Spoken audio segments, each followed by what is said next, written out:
ఈ మధ్య కాలంలో ఆంధ్రప్రదేశ్ నుంచి టాటా పవర్, టాటా అనేది మనందరూ తెలుసు ఎంత మంచి కంపెనీయో, అటువంటి కంపెనీ నెల్లూరు జిల్లాలో వైఎస్ఆర్ కాంగ్రెస్ పార్టీ హయాంలో జీవోలు ఇచ్చి వాళ్ళకి కావాల్సినన్ని చేసి ఆహ్వానిస్తే సుమారు 6,675 కోట్ల పెట్టుబడితోటి వాళ్ళు స్థాపిస్తానికి వచ్చి వాళ్ళంతా రెడీ చేసుకుంటే, మరి వాళ్ళు ఏ విధంగా మాకు ఆంధ్రప్రదేశ్ లో మేము పెట్టుబడులు పెట్టాం, ఆంధ్రప్రదేశ్ లో ఫ్యాక్టరీలు పెట్టాం, కంపెనీలు పెట్టాం, మేము ఆంధ్రప్రదేశ్ కన్నా మేము ఒరిస్సా వెళ్ళిపోతాం, మేము ఒరిస్సా వెళ్తున్నాం అని చెప్పి టాటా లాంటి పెద్ద పెద్ద కంపెనీలు ఈ రాష్ట్రాన్ని విడిచి వెళ్తున్నాయి. ఎందుకు ఈ రాష్ట్రాన్ని విడిచి వెళ్తున్నాయి? ఈ రాష్ట్రానికి ఏమైంది? మరి ఈ రాష్ట్ర సకల శాఖ మంత్రులు నారా లోకేష్ గారు అంటారు, మేము ఈజ్ ఆఫ్ డూయింగ్ కాదు స్పీడ్ ఆఫ్ డూయింగ్ చేస్తాం, మేము అనుమతులన్నీ కూడా ఇచ్చేస్తాం, 99 పైసలకే భూమి ఇచ్చేస్తాం, ఉపాధి కల్పిస్తామని చెప్పి పైకి మాత్రం ఆర్భాటాలు ప్రకటనలు ప్రకటిస్తున్నారు తప్ప వాస్తవంగా ఏం జరుగుతున్నాయంటే స్పీడ్ ఆఫ్ డూయింగ్ లేదు, ఈజ్ ఆఫ్ డూయింగ్ అంతకన్నా లేదు. ఏముందా ఈ రాష్ట్రంలో అంటే క్యాష్ ఆఫ్ డూయింగ్ మాత్రమే ఉంది. డబ్బు కొట్టు, కంపెనీ పెట్టు. నువ్వు డబ్బులు ఇవ్వకపోతే ఎంత పెద్ద కంపెనీనా సరే బయటికి పంపించే బాధ్యత ఈ సకల శాఖ మార్చులు, అదేవిధంగా ఇండస్ట్రియల్ శాఖ మార్చులు తీసుకుంటారు. 6 పెద్ద కంపెనీలు ఈ రాష్ట్రాన్ని నుంచి విడిచి వెళ్ళిపోయినాయి. అయినప్పటికీ కూడా వీళ్ళు ఏం చెప్తారంటే, సకల శాఖ మార్చులు గాని ఈ రాష్ట్ర ముఖ్యమంత్రి గాని ఏం చెప్తూ ఉంటారంటే, ఈ 2 సంవత్సరాల కాలంలో ఈ రాష్ట్రంలో 23 లక్షల పెట్టుబడులు వచ్చేసినాయి. అసలు ఈ రాష్ట్రానికి ఎన్ని పెట్టుబడులు వచ్చినాయి, ఎన్ని కంపెనీలు వచ్చినాయి, ఎంత పెట్టుబడి వచ్చింది అనేది మా వైఎస్ఆర్ కాంగ్రెస్ పార్టీ ఎంపీ గారైనటువంటి పెద్దలు మిథున్ రెడ్డి గారు ఈ మధ్య లోక్సభలో ఒక క్వశ్చన్ అడిగారు. ఒక రిపోర్ట్ ఇవ్వండి, department for promotion of industry and international trade వారి ప్రకారం మన రాష్ట్రంలో గ్రౌండ్ అయిన పరిశ్రమలు ఎన్నయ్యా 2 సంవత్సరాలు అంటే, ప్రతిపాదనలు వచ్చినాయి 10, పూర్తయినవి 2. 10 ప్రాజెక్టులు గ్రౌండ్ అయితే 2 ప్రాజెక్టులు పూర్తయినాయి ఈ రాష్ట్రంలో ఈ 2 సంవత్సరాల్లో. మరి వీళ్ళు చెప్పే లెక్కలు ఎక్కడ ఉన్నాయి? 23 లక్షల కోట్ల రూపాయలు పెట్టుబడులు వచ్చినాయని చెప్పారు. కానీ అసలు ఎంత వచ్చిందయ్యా అంటే కేవలం 6,500 కోట్ల రూపాయల పెట్టుబడులు మాత్రమే ఈ రాష్ట్రానికి వచ్చినాయి. తద్వారా ఎన్ని ఉద్యోగాలు వచ్చినాయిరా బాబు అంటే, ఈ 10 ప్రాజెక్టుల్లో 2 ప్రాజెక్టులే ఫినిష్ అయితే మొత్తం వచ్చిన ఉద్యోగస్తులు ఎంతమంది అయ్యా అంటే కేవలం 22,167 మాత్రమే. కానీ మరి వీళ్ళు చెప్పే ఆర్భాటం ఎంత?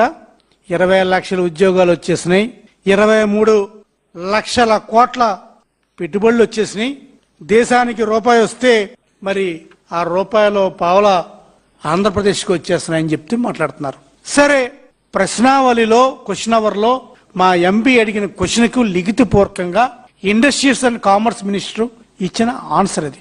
మరి దీనికి ఏమంటారు చంద్రబాబు నాయుడు గారు? మీ లెక్కలు తప్ప, లేకపోతే మీ కూటమి ప్రభుత్వం బీజేపీ ప్రభుత్వం ఇచ్చిన లెక్కలు తప్ప, కేంద్ర ప్రభుత్వం ఇచ్చిన లెక్కలు తప్ప? ఎందుకు ఈ కంపెనీలన్నీ కూడా రాష్ట్రంలో పెట్టుబడులు పెట్టడానికి ముందుకు వచ్చిన కంపెనీలు, కొన్ని వైఎస్ఆర్ కాంగ్రెస్ హయాంలో జీవోలు వచ్చిన కంపెనీలు, కొన్ని ఈ ప్రభుత్వంలోనే వచ్చి జీవోలు తెచ్చుకొని పెడదామని వచ్చి పెట్టకుండా పారిపోతున్న కంపెనీలు ఎన్నో ఉన్నాయి. ఆ కంపెనీల్లో మచ్చుకు నేను చెప్పినట్టు టాటా పవర్ 6,675 కోట్ల రూపాయల పెట్టుబడితోటి సుమారు 1000 మందికి ఎంప్లాయ్మెంట్ ఇచ్చే కంపెనీ ఈ రోజు ఎందుకు ఒరిస్సా వెళ్ళిపోయింది?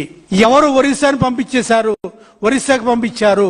ఈ రాష్ట్రంలో బిజినెస్ పెట్టు తప్ప, ఈ రాష్ట్రంలో కంపెనీ పెట్టు తప్ప లేకపోతే లేదన్నట్ల అని చెప్పి ఈ రోజు కోకో కోలా కంపెనీ వాళ్ళు వాళ్ళ కంపెనీని పెట్టుకోకుండా వెళ్ళిపోతూ ఇచ్చిన GO. Azad India mobility private limited company EV electrical vehicles company తయారు చేసే కంపెనీ, 3 వీలర్స్ గానీ, ట్రక్స్ గానీ, బస్సులు గానీ తయారు చేసే కంపెనీ, ఆ కంపెనీ కూడా 1046 కోట్ల పెట్టుబడితో వచ్చి సుమారు 2,500 మందికి ఉపాధి కలిగిస్తారని చెప్పి ముందుకొచ్చిన కంపెనీ ఈ రోజు మేము సత్యసాయి జిల్లాలో పెడదామనుకున్న కంపెనీ ఈ రాష్ట్ర ప్రభుత్వం వల్ల మేము పెట్టలేము, మేము ఈ కంపెనీ ఆంధ్రప్రదేశ్ లో పెట్టం, మేము వేరే రాష్ట్రాలకి తరలి వెళ్ళిపోతున్నాం అని చెప్పి వెళ్ళిపోతున్నాం. మూడో కంపెనీ దాని తాలూకా జియో పేపర్స్.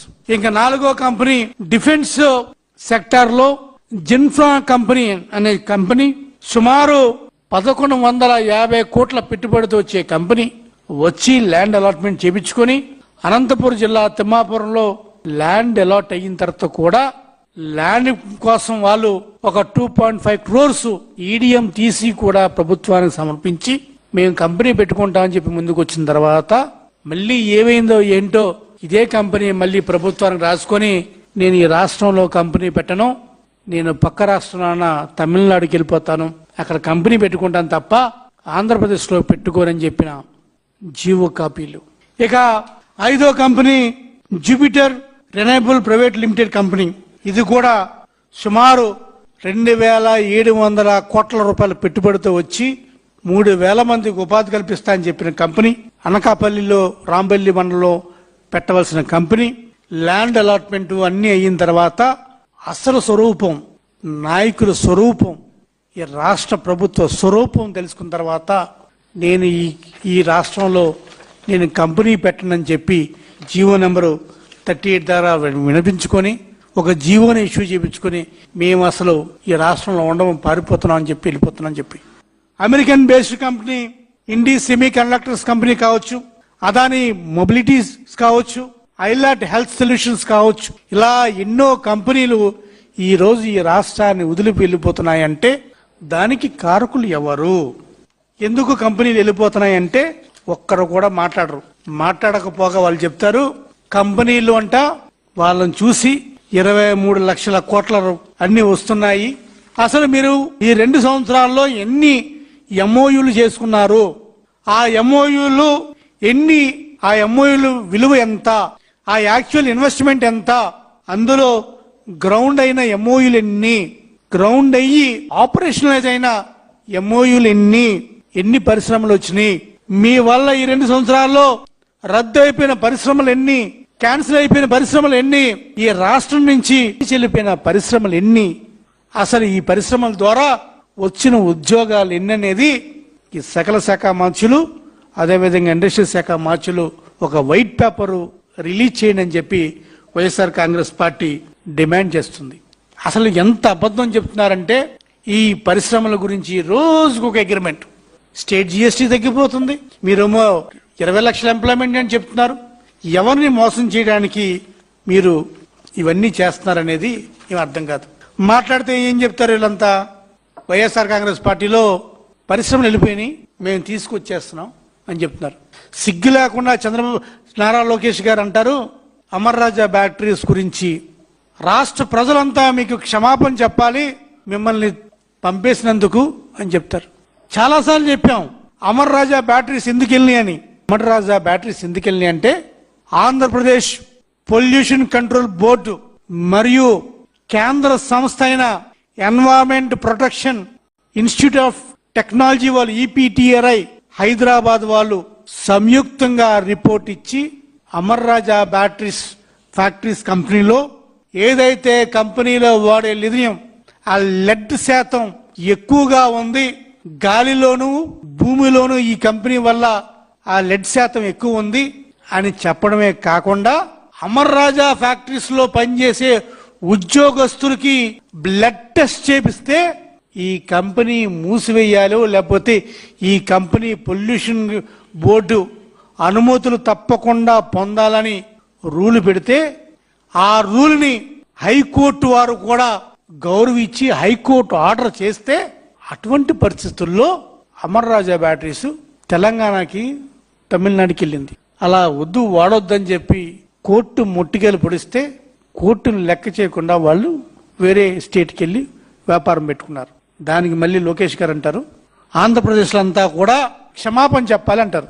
మరి ఈరోజు అడుగుతున్నా నేను, ఇన్ని కంపెనీలు మరి రాష్ట్రం నుంచి వెళ్ళిపోతున్నాయే, మరి ఎవరు అడుగుతారు క్షమాపణ? మీరు అడుగుతారా? సుమారు 12,890 కోట్ల పెట్టుబడులు ఈ రాష్ట్రం నుంచి వెళ్ళిపోయినాయి కదా, మీరు అడగండి ఇప్పుడు క్షమాపణలు టాటా నుంచి, టాటా వాళ్ళకి, అదేవిధంగా ఈ 6 కంపెనీలకి రాష్ట్ర ప్రజల నుంచి మీరు క్షమాపణ కోరండి వాళ్ళని. అయ్యా మా దగ్గర వెచ్చలవిడి అవినీతి ఉంది, వెచ్చలవిడిగా డబ్బు పోగు చేసుకుంటున్నాం, మా వల్ల మీరు వెళ్ళిపోయారు, మమ్మల్ని క్షమించండి అని చెప్పి నారా లోకేష్ గారు క్షమాపణ అడగాలి.